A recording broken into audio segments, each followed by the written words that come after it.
असं गृहीत धरा. ह्या सर्व प्रसाद वाटा जमा करा बरं का, सर्व जमा करा. तो प्रतीक तेव्हा देवानं म्हटलं होतं की या राधा कुंडामध्ये ज्याची वासना निवृत्ती झाली आहे त्यालाच अधिकार भेटते राधा कुंडामध्ये स्नान करायचं आहे. म्हणून नारदा तुम्हाला जर या राधा कुंडामध्ये स्नान करायचं असेल ना तर पहिले नारदी व्हावं लागेल, स्त्री व्हावं लागेल, मगच या राधा कुंडामध्ये आंघोळ करते, अन्यथा नाही.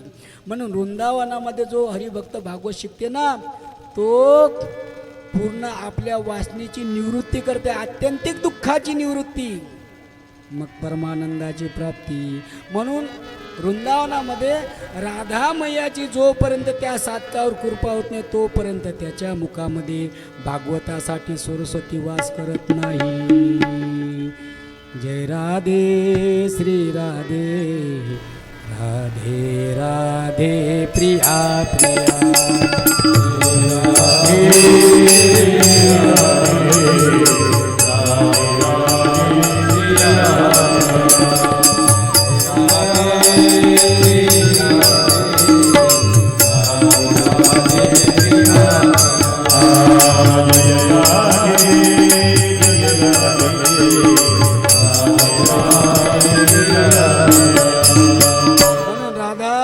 ही काही भगवंताची पत्नी नाही आहे. नीट ऐक जा मूर्खा, तुम्ही असं जर बोलत असाल तर तुम्हाला नाही म्हणत मी मूर्ख. जे जे राधा मैयाच्या सोबत संगती देवाची पत्नीच्या भावनेतून लावतात. राधा मैया ही भगवंताची लाडकी प्रिय आहे, भक्त आहे. लक्षात ठेवा, भगवंताच्या 3 पत्न्या आहे, राई रुक्मिणी सत्यभामा. राधा मैया ही भगवंताची पत्नी नाही आहे, लाडकी भक्त आहे. श्री राधे जय राधे राधे राधे प्रिया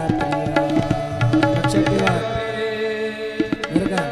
म्हणून राधा कुंडामध्ये आणि बरसाना हे गोवर्धनाच्या बाजूला आहे.